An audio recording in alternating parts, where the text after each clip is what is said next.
son varios temas, en realidad, reacciones anafilácticas, dentro de estas, la alergia al látex, embolismo aereo-venoso y neumotórax en el intraoperatorio. Bueno, la anafilaxia es una reacción de hipersensibilidad grave que puede ser generalizada o no, que pone en riesgo la vida y siempre va secundario a la administración de un fármaco o al contacto con una sustancia. Según la Organización Mundial de las Alergias, las reacciones anafilácticas se clasifican en alérgicas y no alérgicas. Y dentro de las alérgicas tenemos las mediadas por inmunoglobulina E y las no mediadas por no inmunoglobulina E. En cuanto a la incidencia de las reacciones anafilácticas, en el intraoperatorio se dice que son aproximadamente 1 cada 5.000 pacientes en Francia y Nueva Zelanda, 1 en 13.000 en Australia y 1 en 10.000 aproximadamente en Argentina. La realidad es que la verdadera incidencia de las reacciones anafilácticas y tanto la mortalidad como la morbilidad asociadas están subvaloradas porque no hay exactitud, digamos, en los reportes y también hay dificultad para identificar el mecanismo inmunológico que es el causal de la reacción, digamos. Por eso estos números sean mayores con una buena investigación.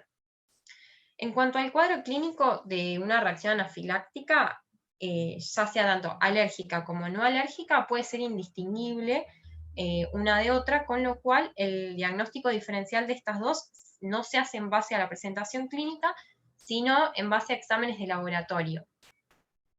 En cuanto al cuadro clínico, tenemos de menor a mayor grado según la escala de Ring-Messmer, en la cual en un grado 1 vamos a ver signos cutáneos mucosos generalizados, eritema, urticaria y puede haber o no edema angioneurótico. En un grado 2 va a haber un daño multivisceral moderado, vamos a tener signos cutáneos mucosos, hipotensión arterial, taquicardia, ¿sí? Hiperreactividad bronquial que me puede generar, por ejemplo, tos o disnea. En un grado 3 ya tenemos un daño multivisceral grave, el paciente tiene riesgo de vida, ¿sí? Esto me impone que la terapia sea agresiva. Puede haber colapso cardiovascular, taquibradiarritmias, broncoespasmos, ¿sí? Y los signos cutáneos pueden estar ausentes en el caso de que el paciente esté muy hipotenso y aparecer o no cuando el paciente recupera la presión arterial. Y en un grado 4 ya hablamos de un colapso y paro cardiorrespiratorio. Se dice que los síntomas de estas reacciones tienden a ser más graves en las reacciones anafilácticas alérgicas que en las no alérgicas, ¿sí? La mayoría de las reacciones anafilácticas no alérgicas son grado 1 y 2, y las alérgicas sí tienden a ser grado 2 a 3 en la mayoría de los casos. En cuanto al momento de aparición, puede ocurrir en cualquier momento durante la anestesia, pero lo más común es que sea en la inducción, ¿sí? 77,5% está relacionado a agentes endovenosos de la inducción, un 16% durante la anestesia, y un 6,5% se dan al final del procedimiento, y estas son, por ejemplo, las que pueden ser relacionadas a algún desinfectante como la clorexidina o también al látex. Y en cuanto a si es anestesia general o regional, en un 91% de los casos están relacionadas a la anestesia general y en un mínimo porcentaje a la anestesia regional. En cuanto a las sustancias responsables, cualquier droga o sustancia usada durante la cirugía y la anestesia, quizás con la única excepción de lo que son anestésicos inhalatorios y cristaloides como la solución fisiológica, el resto todos pueden ser potencial causante de anafilaxia, ¿sí? Los estudios demuestran que las sustancias con mayor incidencia de reacciones anafilácticas son en un 58% los relajantes neuromusculares, en un 19,6% el látex y en un 12,8% los antibióticos, ¿sí?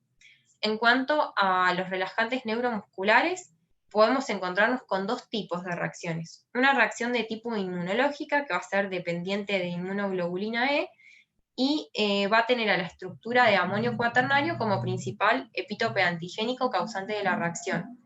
Y una reacción no inmunológica que va a estar relacionado con el grupo de las bencilizoquinolinas, y esto, las no inmunológicas se dan por estimulación no específica de mastocitos, ¿sí?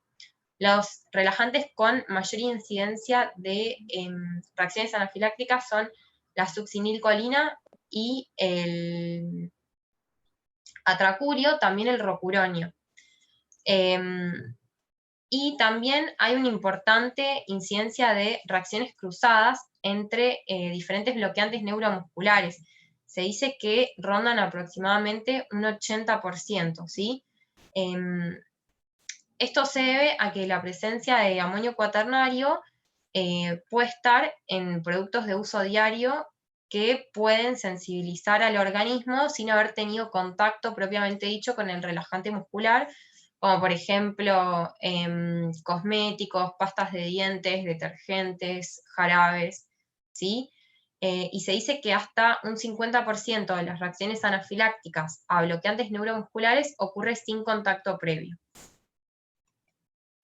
En cuanto al látex, ya dijimos que es la segunda causa de reacciones anafilácticas en el intraoperatorio y se estima que más de 15 millones de personas son alérgicas al látex a nivel mundial.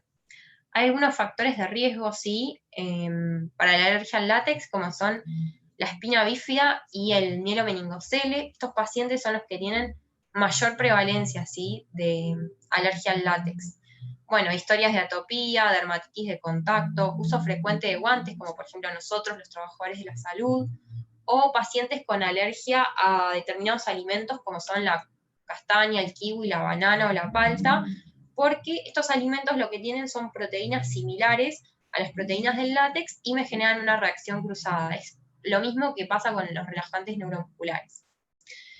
En cuanto a la clínica, me va a dar dos tipos de reacciones el látex, no alérgicas o alérgicas. En el caso de las no alérgicas me generan una reacción inflamatoria de la piel, ¿sí?, una dermatitis de contacto, que en el 80% esto se da en el ámbito laboral. Por ejemplo, nosotros, que estamos muy en contacto, podemos tener, ¿sí? La reacción va a estar gatillada por el daño directo que tienen los guantes de látex sobre las células epidérmicas, o lo que hacen también las sustancias, las proteínas que forman el látex, es destruir los lípidos protectores del epitelio, ¿sí?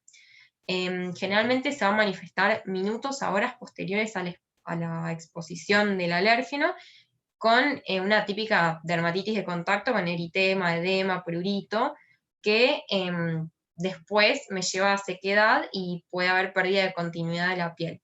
Y en casos avanzados sí puede haber formación de pápulas y lesiones ulcerativas. En el caso de las reacciones alérgicas tenemos de dos tipos: una reacción de hipersensibilidad retardada de tipo 4 y una reacción de hipersensibilidad inmediata de tipo 1. En el caso de los tipo 4 van a estar mediadas por los linfocitos T y está gatillada, se dice, por los químicos que son agregados al látex.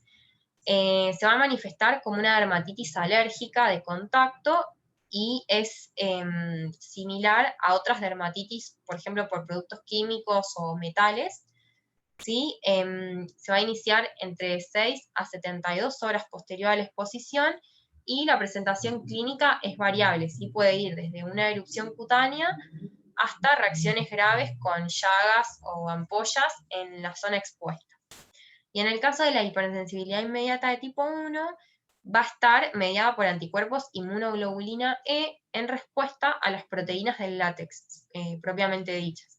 La reacción se produce, ni bien se produjo el contacto, digamos, minutos posteriores, y puede tener manifestaciones locales, como por ejemplo una urticaria alérgica, o más sistémicas. Puede haber rinitis, conjuntivitis, asma o hasta una reacción anafiláctica. Bien, en el caso de los antibióticos, se dice que el mayor causal de estas reacciones son las penicilinas y otros agentes con anillo beta-lactámico, como son las cefalosporinas, ¿sí? El mecanismo más común por el cual estos agentes dan reacciones anafilácticas es una reacción de hipersensibilidad de tipo 1 mediada por inmunoglobulina E, ¿sí? Se dice que las penicilinas y las cefalosporinas corresponden al 86% de las reacciones anafilácticas en el perioperatorio, y como que existe el concepto generalizado que la penicilina es la causa más frecuente de anafilaxia intraoperatorio por antibióticos, pero la mayoría de los pacientes que dice ser alérgico a la penicilina no lo es. Y otro dato interesante es que los últimos estudios muestran que las reacciones cruzadas entre la penicilina y las cefalosporinas es solamente de 1%, es decir, que si el paciente es alérgico a la penicilina y nosotros le damos cefalosporina, tiene muy pocas chances de desarrollar una reacción anafiláctica. Y en el caso de la vancomicina, si bien se han visto reacciones alérgicas, la mayoría de las reacciones adversas que se observan por la administración de vancomicina están relacionadas a un fenómeno no inmune por la administración rápida, ¿sí? Lo que se recomienda es una administración lenta y en el caso de que el paciente tenga historia de atopía, acompañarlo con antihistamínicos, ¿sí? En el caso de los expansores plasmáticos, tienen una incidencia relativa del 3,4%. Los más frecuentemente involucrados son las gelatinas y los dextranos, ¿sí? Vemos que dentro de esa incidencia relativa un 89% corresponde a las gelatinas, un 9,5% a los almidones y a un 1,5% a las albúminas. En el caso de los inductores, tienen una incidencia del 2,3%, ¿sí? La mayoría es causada por el propofol, ¿sí? Probablemente se dice que es por un mayor uso como inductor que otras sustancias, y no quizás porque realmente sea el más alérgeno de todos. Después tenemos el midazolam con un 32,6%, la ketamina y opioides poco porcentaje. Y en el caso de los anestésicos locales, la incidencia es bastante baja y generalmente las reacciones alérgicas observadas años atrás por anestésicos locales eran por alergia a preservativos que le ponían a la solución, ¿sí? Que la mayoría han sido eliminados hoy en día, y también se dice que la mayoría de las reacciones se ven por inyección intravascular inadvertida, ¿sí? Que un menos del 1% realmente es por un mecanismo alérgico. En cuanto al diagnóstico, se dice que toda sospecha de anafilaxia en el preoperatorio tiene que ser investigada con exámenes tanto en el intraoperatorio como en el postoperatorio para confirmar la naturaleza de la reacción, cuál es el agente responsable y educar al paciente para futuros procedimientos anestésicos. Dije que teníamos dos tipos de reacciones, las reacciones alérgicas y las no alérgicas. Con estudios de laboratorio nos podemos dar cuenta porque las reacciones alérgicas involucran la activación tanto de basófilos como de mastocitos, y estos mastocitos van a liberar sustancias como proteasas como triptasa, histamina y mediadores vasoactivos. Y las reacciones anafilácticas no alérgicas solamente me activan basófilos que no me liberan ese tipo de sustancias. Tenemos dos tipos de estudios, o sea, dos partes, un estudio inmediato y un estudio secundario. El estudio inmediato consta de niveles de histamina sérica que, digamos, se elevan rápidamente y solo van a estar presentes en elevadas concentraciones hasta una hora después de iniciada la reacción, ¿sí? Tienen un alza muy fugaz y una baja fugaz también, con lo cual tendría que ser en el momento de la reacción, ¿sí? Y además tiene baja sensibilidad y especificidad, con lo cual no está tan en uso. Después tenemos la triptasa sérica, ¿sí? Que tiene concentración máxima a los 30 minutos, tiene una vida media de aproximadamente una hora y media. El tiempo óptimo para tomar la muestra es entre la primera y la cuarta hora, ¿sí? Y siempre hay que tomar una muestra control entre las 24 y 72 horas posteriores para descartar una mastocitosis subyacente. Y las inmunoglobulinas específicas se hacen en el estudio primario al momento de la reacción y secundariamente 6 meses posteriores a que el paciente tuvo la reacción alérgica o anafiláctica.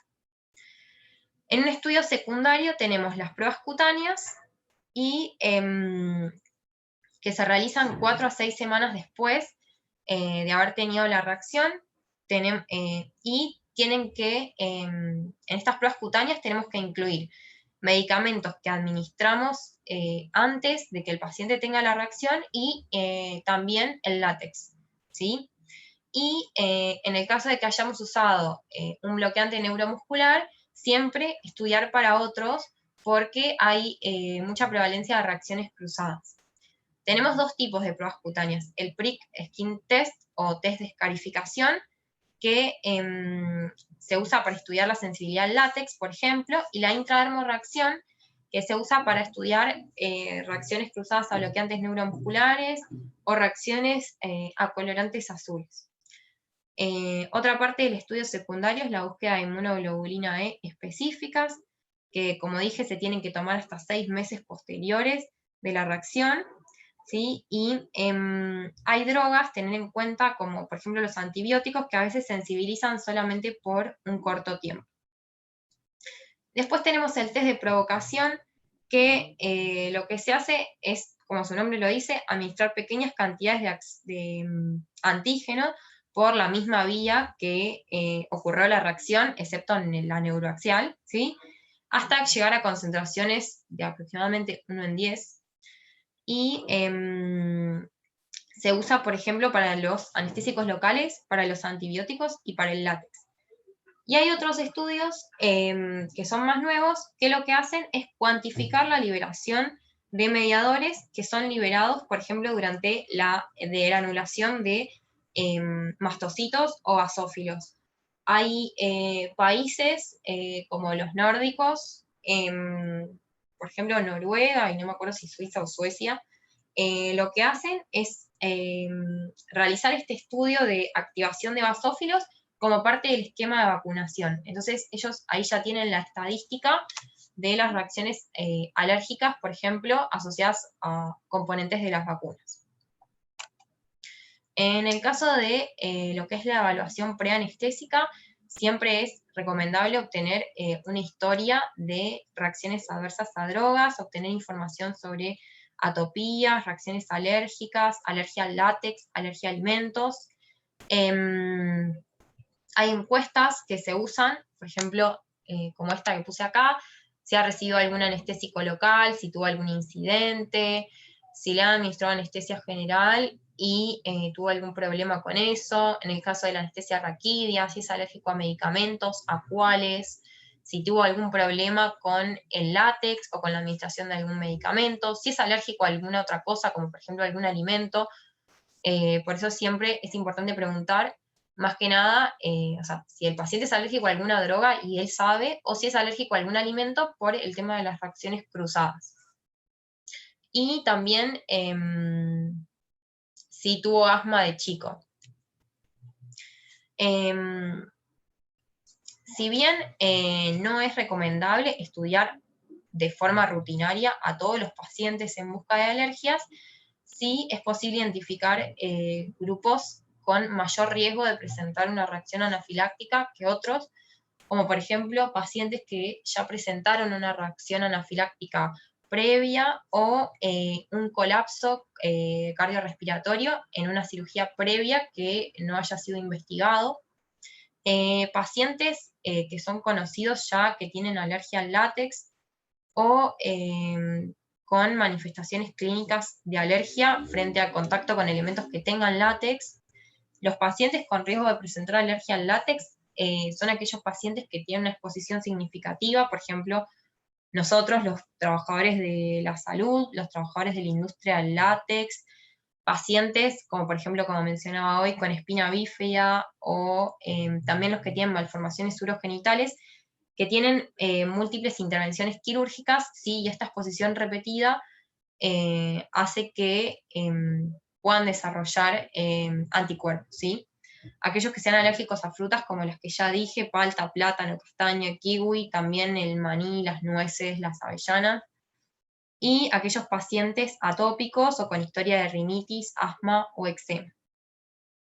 Otros pacientes que son grupo de riesgo para presentar reacciones anafilácticas son aquellos portadores de mastocitosis, o los que tienen angioedema hereditario, ¿sí? O que tienen intolerancia a otros alimentos. Bien. La única profilaxis para estos casos es evitar el contacto con el fármaco o la sustancia desencadenante, ¿sí? Ninguna premedicación me va a prevenir la anafilaxia alérgica, ¿sí? En el caso de las anafilaxias no alérgicas, como por ejemplo en el caso de las reacciones a contraste, ¿sí? Que son reacciones que se dan por activación del complemento por vía alterna, es decir, por un mecanismo no inmunológico, se puede hacer un pretratamiento con antihistamínicos, anti-H1 y anti-H2, ¿sí? Pero nada me va a prevenir la reacción alérgica anafiláctica. Y lo recomendable es después derivar el paciente al médico alergista, ¿sí? Con el objetivo de determinar el mecanismo de la reacción, identificar el agente o la sustancia responsable, identificar posibles reacciones cruzadas del agente o la sustancia con otras moléculas, y educar al paciente en las medidas necesarias para evitar futuras reacciones y darle recomendaciones para futuras anestesias, ¿sí? En cuanto al tratamiento, hay que tomar medidas generales como pedir ayuda, avisar al cirujano, considerar finalizar la cirugía en el caso de que pueda finalizarse y de acuerdo a la clínica que presente el paciente, e iniciar monitorización invasiva según el cuadro. Los objetivos del tratamiento van a ser interrumpir el contacto con el alérgeno, modular los efectos de la liberación de los mediadores e inhibir la producción y liberación de mediadores, ¿sí? Vamos a tener un tratamiento primario y un tratamiento secundario.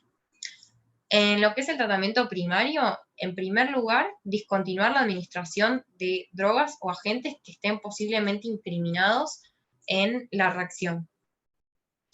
En segundo lugar, la adrenalina, que debe ser titulada de acuerdo a la gravedad de los síntomas y diluido a concentraciones máximas de 0,1 miligramos mililitros, ¿sí? Según el grado de reacción, va a ser lo que vamos a administrar. En una reacción de grado 1 no debe administrarse, ¿sí? La adrenalina. En una reacción de grado 2 se hacen bolos de 10 a 20 microgramos. En un grado 3 se hacen 100 a 200 microgramos endovenosos y se repiten cada 1 a 2 minutos según la gravedad, según cómo va respondiendo el cuadro. Y en caso de ser necesario, se puede mantener una bomba de infusión continua de 1 a 4 gamas minuto en caso de ser necesario, ¿sí? Y en un grado 4, sí, ya vamos a administrar bolos de 1 a 3 miligramos, ¿sí? Y se mantiene una bomba de infusión continua de 4 a 10 gamas minutos si es necesario. En el caso, y bueno, en el caso de que haya un paro, se maneja según el algoritmo de la ACLS. En el caso de que no haya respuesta a la adrenalina, se puede usar noradrenalina en dosis de 0,05 a 0,1 gama kilo minuto, vasopresina, especialmente en pacientes desensibilizados a receptores adrenérgicos, se usa en dosis de 2 a 10 unidades y en caso de ser necesario una bomba de infusión continua de 0,01 a 0,04 gamas. Y después tenemos el glucagon, que se usa especialmente en pacientes beta bloqueados, tiene efectos inotrópicos, cronotrópicos positivos y vasoactivos independientemente de los receptores beta, y además lo que hace el glucagon es estimula la liberación de catecolaminas endógenas. Y se usa de 10 a 30 gamas. Y lo que no puse acá, que en el caso de que sospechemos que el rocuronio sea el desencadenante, dar su Gamadex en dosis de 16 miligramos kilo. Bueno, el soporte de la vía aérea, administrar oxígeno a altos flujos por mascarilla o tubo endotraqueal. En caso de pacientes que no estén intubados y presenten una reacción anafiláctica en el curso, por ejemplo, de una anestesia regional, evaluar la necesidad de intubación, ¿sí? Porque acordarse que los inductores son los mayores liberadores de histamina, ¿sí? Que son los que tenemos que usar para instrumentar la vía aérea. En el caso de los grados 3 y 4, sí hay que intubar al paciente, y también en el caso de un paciente que tenga una reacción, por ejemplo, grado 2, pero veamos un edema progresivo de la vía aérea superior. Y en un cuarto paso tenemos la reanimación agresiva con fluidos, ¿sí? Que está indicada en pacientes hipotensos a pesar de la administración de adrenalina. Hay que poner 2 vías gruesas y se usa en primera instancia solución fisiológica o Ringer lactato de 10 a 20 mililitros kilo, ¿sí? Y si no tenemos respuesta, pasar a los coloides. Lo que hay que tener en cuenta con el tema de los fluidos es aquellos pacientes que tienen un compromiso respiratorio importante, ¿sí? Que quizás tengan la tendencia a tener edema, hay que ser menos agresivos, ¿sí? Con la resucitación con fluidos. Y después tenemos un tratamiento secundario que tenemos, podemos usar hidrocortisona en bolo, 200 miligramos, más o menos entre 1 a 5 miligramos kilo, y, metilprednisolona, 1 a 2 miligramos kilo endovenoso cada 6 horas. Después tenemos los antihistamínicos, que siempre recordad usar combinado anti-H1 y anti-H2, porque demostró ser más efectivo que usar anti-H1 aislados. Tenemos anti-H1 como la clorfeniramina o la difenidramina, y H2 como la famotidina. Y broncodilatadores en el caso del tratamiento sintomático del broncoespasmo que sea refractario a la adrenalina, ¿sí? Salbutamol o ipatropio. Y por último, la observación. Terapia intensiva en casos requeridos que requieran soporte hemodinámico y o respiratorio, y observar al paciente como mínimo 4 a 6 horas en aquellas reacciones que se den rápidamente con el tratamiento, ¿sí? Recordar que la reacción puede ocurrir nuevamente al momento que suspendemos la adrenalina, y hay un riesgo de reacción bifásica hasta en un 20% de los casos, que se puede dar entre 1 a 72 horas posteriores, y es más frecuente en aquellos pacientes que tuvieron una reacción grave, ¿sí? Por eso hay que observarlos cuidadosamente. Bueno, paso al siguiente tema, que es la embolia gaseosa venosa. Es la entrada de aire al torrente sanguíneo desde el campo quirúrgico a través de cualquier comunicación del exterior con la vasculatura, ya sea venosa o arterial, en este caso hablamos de la venosa, y llegando a producir efectos sistémicos, ¿sí? En el caso de que no haya un cortocircuito de derecha a izquierda, el pulmón me va a actuar como filtro para las burbujas de aire por difusión. Pero cuando el pulmón excede esta capacidad de eliminación de aire, me puede causar un embolismo con obstrucción pulmonar seguido de un colapso cardiocirculatorio, ¿sí? Estas microburbujas que circulan, además me van a causar daño endotelial, liberación de citoquinas, creando una reacción inflamatoria, microtrombosis e isquemia de tejidos, ¿sí? El embolismo aéreo, hoy voy a hablar del venoso, pero puede ser venoso, que es el aire en la circulación venosa, lo que me impide un flujo distal; arterial, que lo que va a hacer es el aire ocluirme las arteriolas y me genera hipoxemia distal de los tejidos; y embolismo aéreo paradojal es aquel en el cual el aire va a cruzar desde las venas hacia la circulación sistémica o arterial, y esto se puede dar por un defecto congénito, por ejemplo, un foramen oval permeable, o una vía de circulación pulmonar dentro del corazón izquierdo. En cuanto a los factores de riesgo para sufrir un embolismo aéreo, en cuanto a procedimientos, cualquier procedimiento donde el sitio quirúrgico esté más elevado que la aurícula derecha, también aquellos procedimientos en que la vasculatura está expuesta al campo quirúrgico, aquellos en los cuales hay un gradiente de presión entre el sitio quirúrgico y el corazón derecho. Se dice que una diferencia de presión de 5 centímetros de agua puede permitir la entrada de aproximadamente 100 mililitros de aire por segundo a través de un catéter número 14. Esta razón es por la cual deberíamos siempre tener la cabeza hacia abajo cuando colocamos una vía central. La hipovolemia también y la presión negativa están asociadas a mayor riesgo de embolismo aéreo, ¿sí? Y en el caso de la cirugía laparoscópica, relacionada con embolismo de dióxido de carbono, ¿sí? Del gas de la insuflación. Acá tenemos un cuadro, ¿sí? Con factores quirúrgicos, anestésicos sobre el paciente. En el caso de lo que estamos viendo ahora, que son los embolismos venosos, puede ser la craniotomía en posición sentada, cirugías de fosa posterior, cirugía espinal, de hombro, laparoscópica, la cesárea, sobre todo en la parte de esterilización del útero. Factores anestésicos como colocación de vía central, infusiones presurizadas, set de infusión, por ejemplo, las bombas cuando no las purgamos, ¿sí? El set. Canulación de venas epidurales no reconocidas al hacer una raquis o una peri. O trauma e hipovolemia. En cuanto a la incidencia, encontré un estudio que estaba bastante interesante porque es un estudio que habla de la incidencia de embolismo aéreo durante la cesárea, ¿sí? En este estudio lo que se hizo fue monitorizar 30 pacientes sometidas a cesárea bajo anestesia general con Doppler precordial y creo que nitrógeno expirado.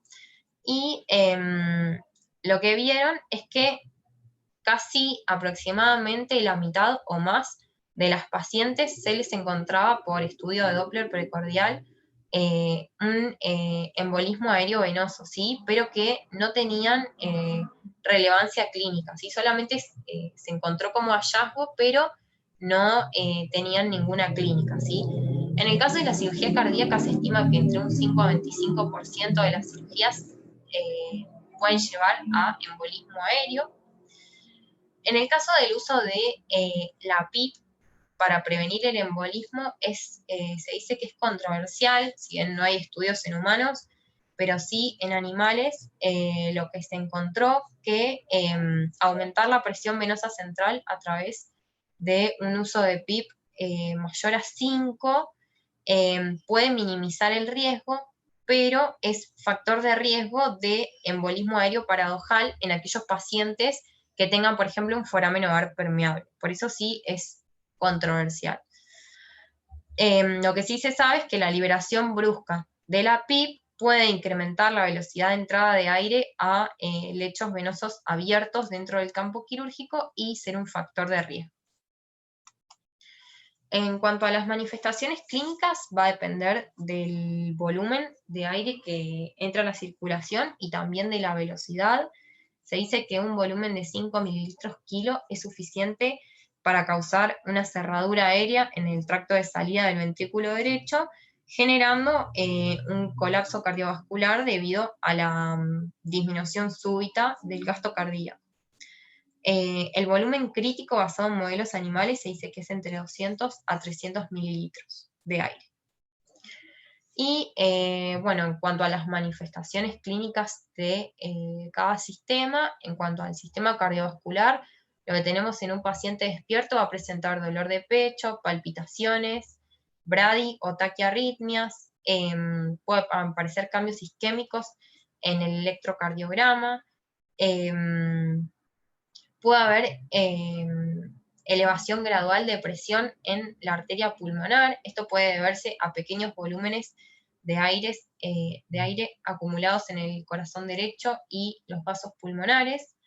En el caso de que haya una entrada continua de aire al ventrículo derecho, me va a causar lo que dije antes, ¿sí? Una obstrucción al tracto de salida y una falla cardíaca aguda.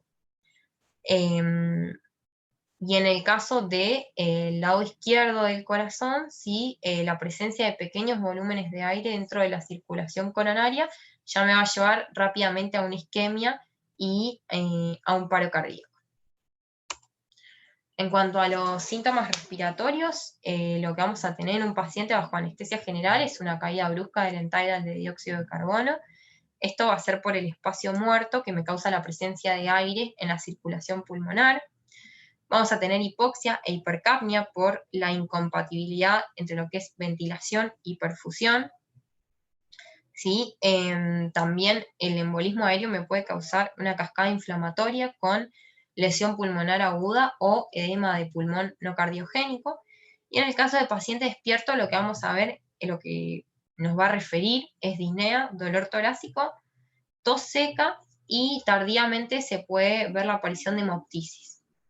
En lo que es sistema nervioso central, el aire me puede producir un infarto isquémico, sí, me puede generar que me puede generar un retardo al despertar de la anestesia general, o en el caso de que el infarto se dé lamentablemente en el tronco, ¿sí? Me puede dar apneas y arritmias cardíacas. En el caso de un paciente despierto puede presentar desde un cuadro confusional hasta hemiparesias, disartrias o convulsiones, y en el postoperatorio hay que tener en cuenta el edema cerebral, sí, porque el paciente puede desarrollar coma mientras dure este edema. Y lo que vemos en cuanto a los síntomas gastrointestinales va a ser dolor abdominal e isquemia intestinal, ¿sí? En cuanto a los diagnósticos diferenciales, pueden ser isquemia de otra causa, hemorragias, hipovolemias, arritmias debido a isquemias o desbalances hidroelectrolíticos o anormalidades en la conducción o por drogas. En cuanto al respiratorio, por otros embolismos, neumotórax, broncoespasmos, edema agudo de pulmón. En cuanto al sistema nervioso central, un infarto hemorrágico o convulsiones secundarias a otra cosa. Y en cuanto al inmunológico, se puede confundir con una reacción anafiláctica o una sepsis. Y este cuadro lo que tenemos es la forma de monitorear, ¿sí? Monitoreo no invasivo e invasivo. Con el monitoreo no invasivo podemos ver los signos fisiológicos antes mencionados, el end-tidal, que va a caer bruscamente, ¿sí? Si bien no existe una modalidad de monitoreo específico para detectar embolia gaseosa, sí se requiere alto índice de sospecha y cambios en lo que tenemos el end-tidal y el electrocardiograma, que es lo que nosotros más tenemos a mano. Si no, podemos tener Doppler precordial, Doppler transcraniano cuando tenemos síntomas del sistema nervioso central, o estetoscopio precordial. En cuanto al monitoreo invasivo, el ecocardio transesofágico tiene la mayor sensibilidad y especificidad para detectar embolismo aéreo. Catéter de la arteria pulmonar, sí, tiene una especificidad limitada y también vamos a tener un riesgo asociado con la inserción del catéter. O la presión venosa central, también vamos a tener riesgo de embolismo aéreo tanto en la inserción como en la extracción. Acá lo que tenemos es una imagen en la cual tenemos la vena cava superior, la vena cava inferior, la aurícula derecha, la aurícula izquierda, y lo que nos muestra el ecocardio transesofágico es las burbujas de aire, sí, en la aurícula derecha.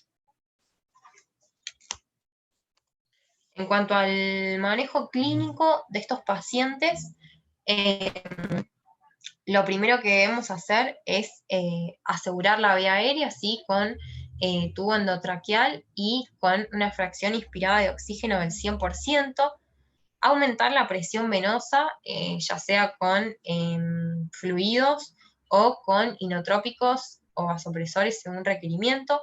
En el caso de que haya un paro, se maneja según normas de la ACLS, y prevenir la entrada de aire adicional, ¿sí? Por ejemplo, bajar la altura del sitio de intervención por debajo del nivel del corazón, detener procesos por los que pueda haber una entrada de aire, ya decíamos, como comprimir los vasos sanguíneos o colocar gasas húmedas por encima de la vasculatura expuesta al campo quirúrgico, o en el caso de que sea una cirugía laparoscópica, descomprimir el gas que está presurizando y formando el neumoperitoneo.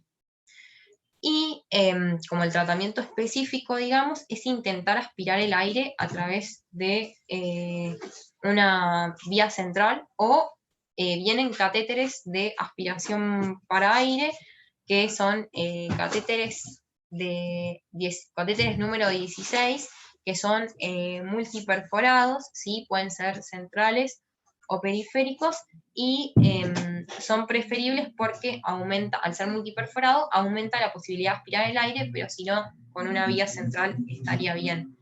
Para aspirar el aire se recomienda poner al paciente en posición de Trendelenburg y en decúbito lateral izquierdo, porque cualquier volumen de aire que esté en el corazón se puede hacer flotar, entre comillas, hacia la aurícula derecha y, y ahí es donde se encuentra en posición para ser aspirado por la vía central. Bueno, y el último tema que voy a hablar es el neumotórax intraoperatorio. El neumotórax es se define como la entrada de aire a la cavidad pleural, puede ser total o parcial, y como consecuencia, según el volumen, producir mayor o menor colapso pulmonar. Tenemos dos tipos de neumotórax, a grandes rasgos: neumotórax hipertensivo y no hipertensivo. El neumotórax hipertensivo se produce por escape extraalveolar de aire inducido por presión, ¿sí? Un barotrauma o un traumatismo quirúrgico, ya sea la perforación con un instrumento quirúrgico o la ruptura pleural, ¿sí? Se da sobre todo en cirugías laparoscópicas, ¿sí? Me va a generar un cuadro bastante dramático que me conlleva a la interrupción de la cirugía, ¿sí? Me va a generar una descompensación hemodinámica rápida e intensa. El tratamiento de un neumotórax hipertensivo, en primer lugar, va a ser una toracoscopía con agujas, toracostomía con agujas, ¿sí? Se introduce un catéter 14 o 16 en la línea medio clavicular del segundo espacio intercostal, ¿sí? Ahí hacemos que pase a ser un neumotórax no hipertensivo, y luego se coloca un tubo de avenamiento pleural. Y en el caso de los neumotórax no hipertensivos, en el caso del intraoperatorio lo podemos observar, por ejemplo, en pacientes que tengan defectos congénitos del diafragma, por donde pasa aire hacia la cavidad pleural, o en procedimientos laparoscópicos, sí, que el dióxido de carbono, que se encuentra presión en la cavidad abdominal, pase por algún defecto a la cavidad pleural. El cuadro clínico es menos agresivo y las alteraciones que se producen se van instalando progresivamente. Lo que vamos a ver en la clínica en nuestros pacientes va a ser aumento de la presión pico intrapulmonar, baja en la saturación de oxígeno, hipercapnia, disminución de la expansión torácica, disminución del murmullo vesicular, y en el caso de que sea una cirugía, en el caso de la laparoscopía, el cirujano puede observar que hay un abombamiento de ese hemidiafragma, ¿sí?, hacia la cavidad abdominal. El tratamiento consta de corregir los parámetros ventilatorios, ¿sí?, aumentar el volumen corriente y la frecuencia respiratoria, instaurar niveles de PIP, ¿sí?, para prevenir el colapso secundario, y disminuir la presión que hay en el neumoperitoneo hasta la evacuación total, con el objetivo, ¿sí?, de invertir el flujo de gas de la cavidad pleural hacia la cavidad abdominal. Y si de esa forma no se corrige o no se consigue la evacuación del neumotórax, se coloca tubo de avenamiento pleural. En cuanto al diagnóstico, el método de referencia para el diagnóstico sí es la tomografía computada, pero el elevado costo, la radiación y la necesidad que hay de traslado hacia el tomógrafo para hacer este estudio es impráctico para el diagnóstico de neumotórax intraoperatorio, ¿sí? Después tenemos la radiografía, sí, que como vemos en la foto, el neumotórax se va a diagnosticar por el aire que se ve radiolúcido, ¿sí?, y la ausencia de trama vascular comparado con el pulmón normal, ¿sí? Y también otro signo que se ve es el despegamiento, que acá vemos, de la pleura visceral con la pleura parietal, ¿sí? Eso me hace el diagnóstico de neumotórax a través de radiografía. A su vez, en el neumotórax grande se puede observar desviación traqueal y desplazamiento del mediastino. Y por radiografía, el neumotórax se divide en 4 grados. Un grado 1, en el que tenemos un borde pulmonar visible entre la línea hemiclavicular y la pared torácica. Un grado 2, en el cual está el borde pulmonar visible en la proximidad de la línea medioclavicular, que sería el caso de esta foto. Un grado 3, que hay colapso pulmonar completo, y el grado 4 ya hay signos de hipertensión endotorácica, como son desplazamiento del mediastino, descenso del hemidiafragma o ensanchamiento de los espacios intercostales. La ecografía sí es tan eficaz o más eficaz que la radiografía, además es barata, es accesible, no genera radiación al paciente y se realiza en la cabecera, ¿sí? Es lo más importante que el método que nosotros vamos a usar para diagnosticar el neumotórax en el intraoperatorio, ¿sí? Hay 3 signos que son los de mayor utilidad diagnóstica, que son el deslizamiento pulmonar o lung sliding, las líneas A y B y el punto pulmonar. El lung sliding o deslizamiento pulmonar, lo que se ve es el límite entre la pleura visceral y la superficie pulmonar se ve como una línea ecogénica en la ecografía, como vemos acá, ¿sí? Y el desplazamiento del pulmón durante la respiración me va a producir una alteración en esta línea pleural que lo que denominamos lung sliding, ¿sí? Esto excluye el neumotórax con un valor predictivo negativo y una sensibilidad del 100%, ¿sí? Recordar que no es sinónimo de neumotórax, sino que puede aparecer, por ejemplo, en pacientes con atelectasias masivas o la intubación de un bronquio principal o en el caso de una contusión pulmonar. Acá hay un videito, ¿sí? A ver si se ve.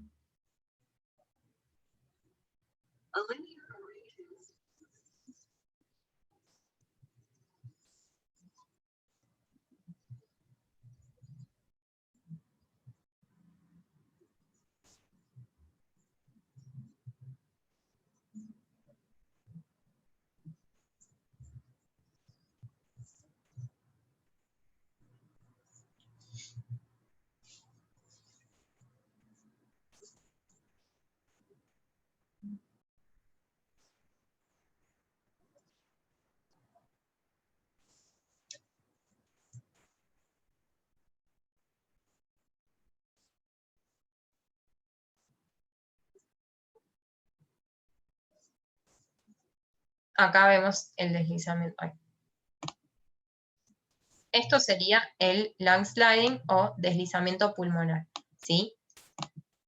Que, como dije, si vemos el lung sliding, no se excluye la presencia de neumotórax. Después tenemos las líneas A y las líneas B, ¿sí? Las líneas A son producto de un artefacto de reverberación, ¿sí? Que este artefacto lo vamos a ver como la aparición de varias líneas paralelas a la línea pleural a intervalos regulares, ¿sí? También se pueden ver en el pulmón normal, ¿sí? La diferencia va a estar dada por la presencia o ausencia de deslizamiento pulmonar, ¿sí? Se dice que la presencia de líneas A y la ausencia de lung sliding nos dan una sensibilidad del 100% y una especificidad del 96% para neumotórax. Y en el caso de las líneas B, son artefactos en cola de cometa que se van a producir en la línea pleural, en la zona de contacto entre la pleura visceral y el pulmón que está normalmente aireado, ¿sí? Como decimos, pulmón normalmente aireado excluye neumotórax, ¿sí? También puede verse en el pulmón normal, pero en casos, por ejemplo, de enfermedades intersticiales o alveolares. Por ejemplo, en una neumonía se puede ver la presencia de líneas B. Y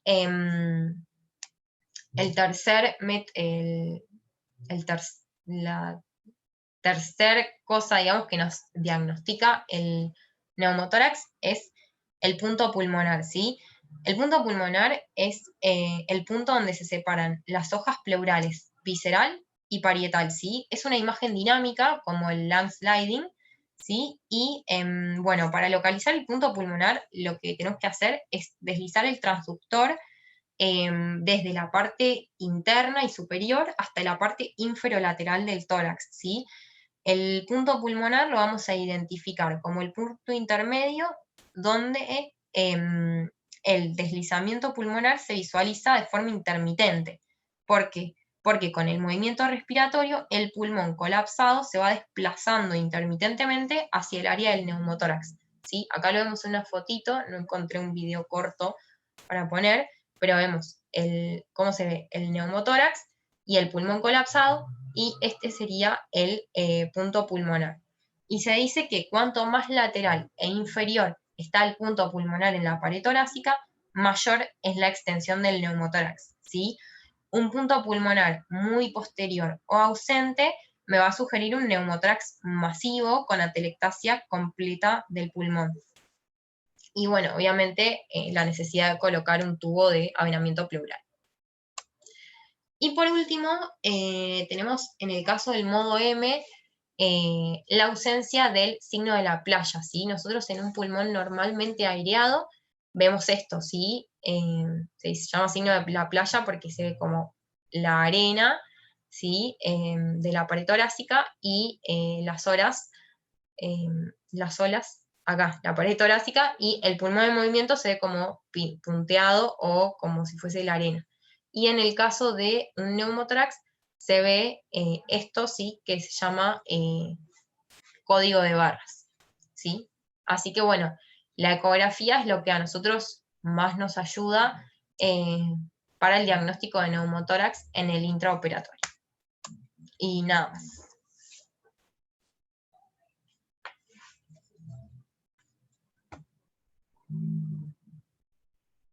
Lo resumiste bien y son crisis en el quirófano que a más de uno le ha pasado.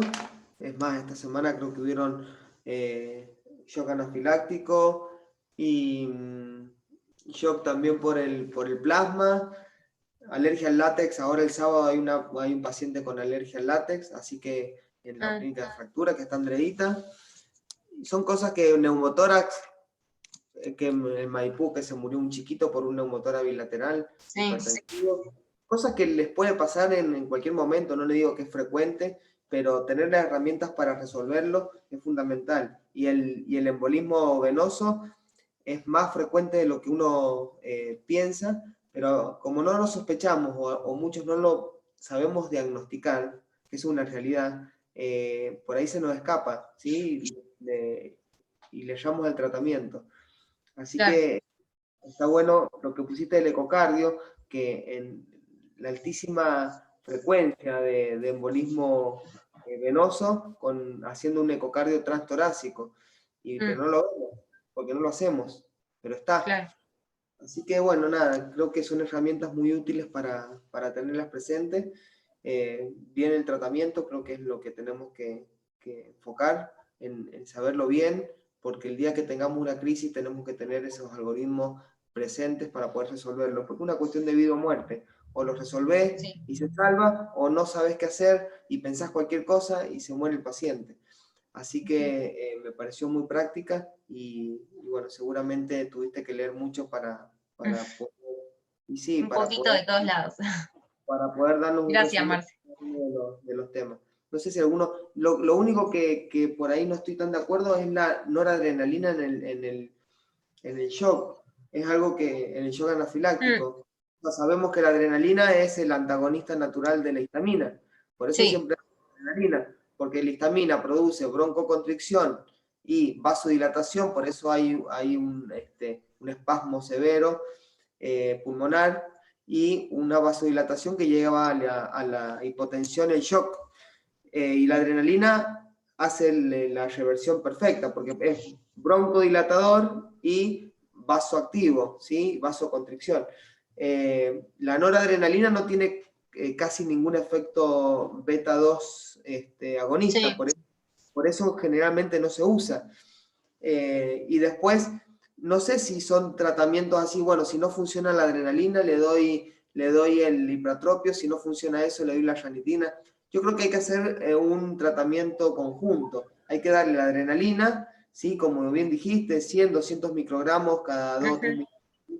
Pero a la vez también hay que darle la ranitidina, también hay que darle la hidrocortisona y también hay que darle el hipratropio, porque son diferentes mecanismos donde uno va a mecanismos de acción para contrarrestarle el shock anafiláctico. Sí, obvio, como que atacar desde diferentes puntos para poder revertir la situación. para hacer sinergia, tal cual. Así que, bueno, pero fantástico, la verdad es que muy lindo. No sé si alguien tiene Gracias, alguna Maxi. duda o algo, o si no lo terminamos acá. ¿No? Bien. Bueno, gracias por conectarse. Nos vemos el lunes que viene. Vamos a seguir viendo crisis en el quirófano, algún otro tema de crisis. Bueno, gracias, hasta luego. Bueno, gracias a vos. Chao, chao.